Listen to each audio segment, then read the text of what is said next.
Hello, welcome to my channel. എല്ലാവർക്കും സുഖമാണെന്ന് വിശ്വസിക്കുന്നു. സോ ഇന്ന് ഞാനൊരു സിമ്പിൾ റാഗി ദോശ ഉണ്ടാക്കാനാണ് പോണത്. നമ്മളുടെ ഒരു വൺ ഡേ എപ്പോഴെങ്കിലും റാഗി ഇൻക്ലൂഡ് ചെയ്യാനായിട്ട് ഇഷ്ടപ്പെടുന്ന ആളാണ്. പക്ഷേ എന്ത് പറ്റുമെന്ന് പറഞ്ഞു കഴിഞ്ഞാൽ കുറേ പേർക്കും റാഗിയുടെ ആ ഒരു ടേസ്റ്റ് അത് ഭയങ്കര കൂടുമ്പോഴത്തേക്ക് ഇഷ്ടമാവാറില്ല. അപ്പോൾ അതിനൊരു പെർഫെക്റ്റ് സൊല്യൂഷനാണത്. കൂടുതലും കുട്ടികൾക്ക് ഭയങ്കര ഇഷ്ടപ്പെടും ഈ റെസിപ്പി. വീട്ടിൽ പൂവമ്പഴമോ അല്ലെങ്കിൽ ചെറുപഴമോ റോബസ്റ്റയോ എന്തെങ്കിലുമൊക്കെ ഉണ്ടെങ്കിൽ അത് കൂടിയിട്ട് റാഗിയായിട്ട് പെയർ ചെയ്ത് കഴിഞ്ഞാൽ നല്ല ഒരു അടിപൊളി ഡിഷ് ഉണ്ടാക്കാം. സോ നമുക്ക് നോക്കിയാലോ എങ്ങനെയാണ് ഞാൻ ഉണ്ടാക്കുന്നത്. എൻ്റെ അമ്മയ്ക്ക് ഭയങ്കര ഇഷ്ടമാണ് വൈകുന്നേരം ഞങ്ങൾക്ക് എന്തെങ്കിലുമൊക്കെ സ്പെഷ്യൽ ഉണ്ടാക്കി തരാം. അപ്പോൾ അമ്മ എപ്പോഴും എന്തെങ്കിലും പുതിയത് ഉണ്ടാക്കി എക്സ്പെരിമെൻ്റ് ചെയ്യും. അപ്പോൾ എന്നും വൈകിട്ട് സ്കൂൾ കഴിഞ്ഞ് വരുന്ന സമയത്ത് എപ്പോഴും ഇങ്ങനെ വെറൈറ്റി എന്തെങ്കിലും സ്നാക്ക് ഞങ്ങൾക്ക് കിട്ടാറുണ്ട്. റാഗി ഹെൽത്തിന് എന്തോരം നല്ലതാണെന്ന് ഞാൻ പറഞ്ഞു തരേണ്ട ആവശ്യമില്ലല്ലോ. അപ്പോൾ ഞാനിന്ന് നോക്കിക്കഴിഞ്ഞപ്പോൾ ഇവിടെ കുറച്ച് വീട്ടിൽ തന്നെ ഉണ്ടായ പഴമാണ്. കുറച്ചിങ്ങനെ ചീത്തയായി പോകാനായി പോലെ നല്ലോണം പഴുത്ത് പോയി. റാഗിയും കൊണ്ട് ഒരു ദോശ ഉണ്ടാക്കാമെന്ന് വിചാരിച്ചു. സാധാരണ നമ്മളിത് ഗോതമ്പ് പൊടിയും കൊണ്ടല്ലേ ഉണ്ടാക്കാറ്. അപ്പം ഞാൻ റാഗിയും കൊണ്ട് ഉണ്ടാക്കി. വീട്ടിൽ ഒരു ദോശ ഉണ്ടാക്കാം. അതിന് വേണ്ടിയിട്ട് നമുക്ക് ഈ പഴം എല്ലാം ഇങ്ങോട്ട് മിക്സിയിലേക്ക് ഇടാം. ഇത് മിക്സി ഉപയോഗിക്കേണ്ട ആവശ്യമില്ല, പക്ഷേ ഞാൻ ഉപയോഗിക്കുകയാണ്. എനിക്ക് ഒട്ടും ഇഷ്ടമല്ലാത്ത പഴം പോകുമ്പോഴേ എന്തോ എനിക്ക് അതിൻ്റെ ടേസ്റ്റ് ഇഷ്ടമേ അല്ല. ഈ ഗുണങ്ങളിൽ ഇത് ഏറ്റവും അടിപൊളിയാണല്ലോ. അപ്പോൾ ഇതെന്നെ കൊണ്ട് കഴിപ്പിക്കാനായിട്ട് അമ്മ ചെയ്യുന്ന ഒരു മെത്തേഡാണ്. ഇങ്ങനെ എന്തെങ്കിലുമൊക്കെ പലഹാരങ്ങളിൽ എനിക്ക് ഈ പഴം ഉടച്ചിട്ട് തരും. അമ്മ അങ്ങനെ ഉണ്ടാക്കി തരുമ്പോൾ എനിക്കത് ഭയങ്കര ഇഷ്ടമാണ് കഴിക്കാൻ. അപ്പോൾ അമ്മയ്ക്കും സന്തോഷമായി, എനിക്കും സന്തോഷമായി. വീട്ടിൽ നിന്ന് മാറി നിന്നപ്പോൾ എനിക്ക് ഏറ്റവും കൂടുതൽ അമ്മേനെ ഓർമ്മ വരിക വൈകുന്നേരങ്ങളിലാണ്. ജോലി കഴിഞ്ഞ് ക്ഷീണിച്ച് അത്രമാത്രം വിശന്ന് വീട്ടിലേക്ക് കയറി വരുമ്പം ഒരു നിമിഷം ഇങ്ങനെ ആലോചിച്ചു, പക്ഷേ അമ്മ ഉണ്ടായിരുന്നെങ്കിൽ ഇപ്പം എന്തെങ്കിലും തിന്നാനുണ്ടാക്കി വെച്ചേനേന്ന്. നമുക്ക് റാഗി ഇട്ട് കൊടുക്കാം. ഞാൻ ഒരുപാട് എൻജോയ് ചെയ്താണ് ഈ കുക്ക് ചെയ്യുന്നത്. കുറച്ച് പാലും കൂടി ഒഴിച്ചു കൊടുക്കുന്നുണ്ട്. പിന്നെ ബാക്കി മിക്സ് ചെയ്യാൻ വേണ്ടിയിട്ട് ആവശ്യത്തിന് വെള്ളമാണ് ഒഴിച്ചു കൊടുക്കുന്നത്.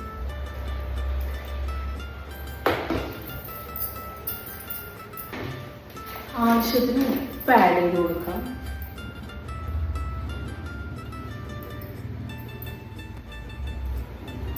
മധുരത്തിന് വേണ്ടിയിട്ട് ഇത്തിരി നിങ്ങൾക്ക് ശർക്കര കയ്യിലുണ്ടെങ്കിൽ അത് ഉപയോഗിക്കാം. നല്ല ടേസ്റ്റ് ആയിരിക്കും ശർക്കരയിൽ. ഞാനിത്തിരി പനം കൽക്കണ്ടാണ് ഉപയോഗിക്കുന്നത്. കുറച്ച് ആഡ് ചെയ്താൽ മതി, കാരണം പഴത്തിൻ്റെ മധുരമുണ്ട്. പിന്നെ ഓരോരുത്തർക്ക് മധുരം എങ്ങനെയാണ് ഇഷ്ടം അതേപോലെ ആഡ് ചെയ്യാം. നമുക്കിത് ജസ്റ്റ് ഒന്ന് ക്രഷ് ചെയ്തെടുക്കാം.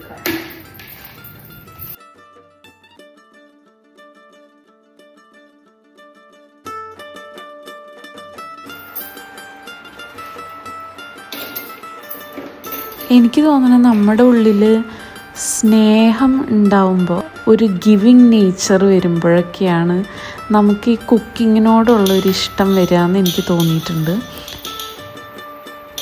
ഒരു മാജിക്കൽ ലവ് ലാംഗ്വേജ് തന്നെയാണ് കുക്കിംഗ്. കഷ്ടമാണെന്ന് വിചാരിച്ചും ചെയ്യാം, ഇഷ്ടമാണെന്ന് വിചാരിച്ചും ചെയ്യാം. നമുക്കിത് ഇഷ്ടപ്പെട്ട് ചെയ്യാനായിട്ട് നമ്മളെ മോട്ടിവേറ്റ് ചെയ്യുക അത് കഴിക്കുന്ന ആളുടെ ആറ്റിറ്റ്യൂഡാണ്. നമ്മൾ ആ ചെയ്തു കൊടുത്തതിന് ഒരു റെസ്പെക്റ്റ് ഉണ്ടെങ്കിൽ നമുക്കിത് വീണ്ടും വീണ്ടും ചെയ്യാൻ തോന്നും, നമുക്ക് ഇമ്പ്രൂവ് ചെയ്യാൻ തോന്നും. നമുക്കതിൻ്റെ പുറകേലുള്ള കഷ്ടപ്പാട് ബുദ്ധിമുട്ടായിട്ട് തോന്നത്തേയില്ല. അവരോടുള്ള നമ്മളുടെ ഉള്ളിലെ സ്നേഹം തന്നെയാണ് ദ ബിഗ്ഗസ്റ്റ് ഡ്രൈവിംഗ് ഫോഴ്സ്. കഥ പറഞ്ഞ് ഞാൻ ഈ ചെയ്തത് എന്തൊക്കെയാണെന്ന് നിങ്ങൾക്ക് മനസ്സിലായോ? അപ്പോൾ ആദ്യം നമ്മൾ ഒരു മിക്സിയിൽ പാല്, കുറച്ച് വെള്ളം, കുറച്ച് റാഗി, കുറച്ച് പഴം ഒക്കെ ഇട്ട് നല്ലോണം ബ്ലെൻഡ് ചെയ്തെടുത്തു. ജസ്റ്റ് ഒന്ന് ഉടച്ചെടുത്താൽ മതി. ടേസ്റ്റ് കൂടാനൊരു സീക്രട്ടും ഉണ്ട്. കുറച്ച് തേങ്ങ ചിരകിയതും കൂടി ആഡ് ചെയ്ത് കൊടുത്താൽ മതി ആ മാവിലേക്ക്. തേങ്ങാക്കൊത്താണ് മെയിൻ ഹൈലൈറ്റ്. തേങ്ങാക്കൊത്ത് നല്ല നെയ്യിൽ നല്ലോണം ഒന്ന് വറുത്തെടുക്കുക, വറുത്ത് മാറ്റി വയ്ക്കുക. എന്നിട്ട് നമ്മൾ ഈ ദോശ ചുടുമ്പോൾ അതിൻ്റെ മുകളിലേക്ക് സ്പ്രെഡ് ചെയ്ത് കൊടുത്താൽ മതി.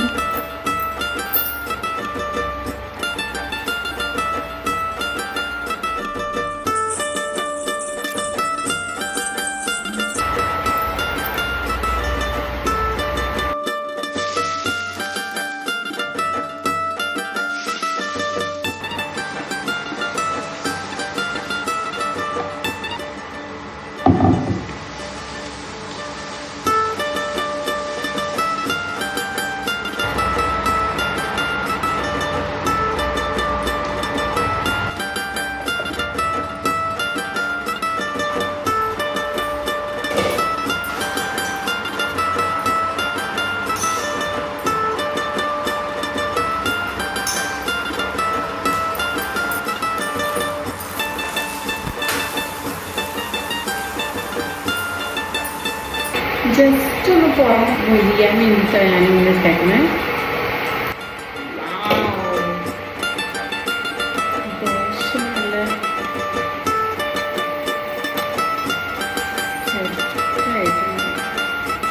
നല്ല ടേസ്റ്റ് ചെയ്ത് കഴിക്കാൻ. എല്ലാവരും ഒന്ന് ട്രൈ ചെയ്ത് നോക്കണേ.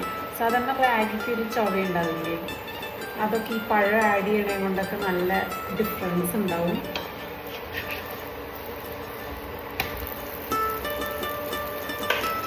നിങ്ങളൊന്ന് നോക്കിക്കേ, കാണുമ്പോൾ തന്നെ ആ തേങ്ങാക്കൊത്തൊക്കെ കടിക്കുമ്പോഴുണ്ടല്ലോ അടിപൊളി ടേസ്റ്റാണ്.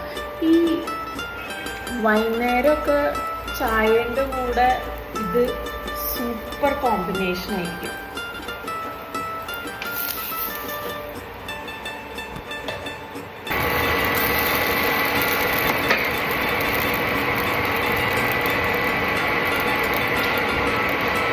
തേങ്ങാക്കൊത്താണ് ഇതിൻ്റെ ഹൈലൈറ്റ്. നല്ലോണം നെയ്യിൽ വറുത്തിട്ട് പിള്ളേർക്കൊക്കെ ഭയങ്കര ഇഷ്ടമാവും.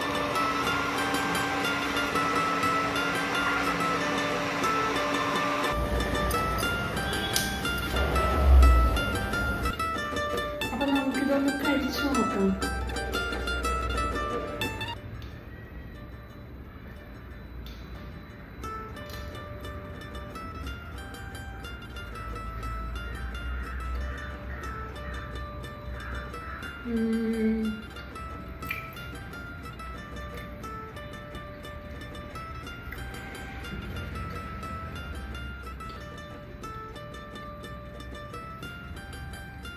ആ തേങ്ങാക്കൊത്തും കൂടി കഴിക്കാൻ കിട്ടുമ്പോണ്ടല്ലോ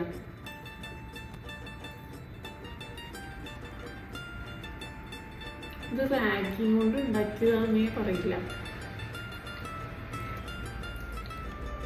പിള്ളേർക്കൊക്കെ നല്ല ഇഷ്ടാവും.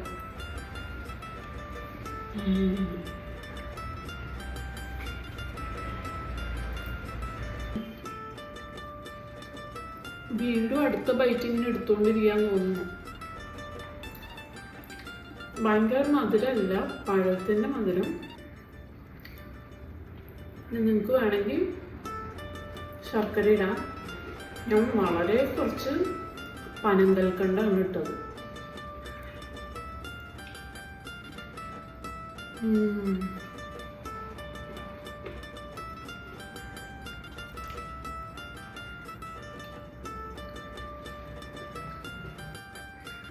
ചുമ്മാ പറയാനത് ഭയങ്കര ടേസ്റ്റിയാണ്. എല്ലാവരും ഒന്ന് ട്രൈ ചെയ്ത് നോക്കണം.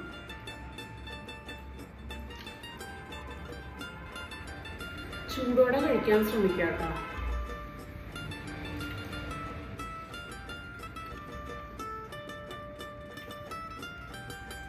So good.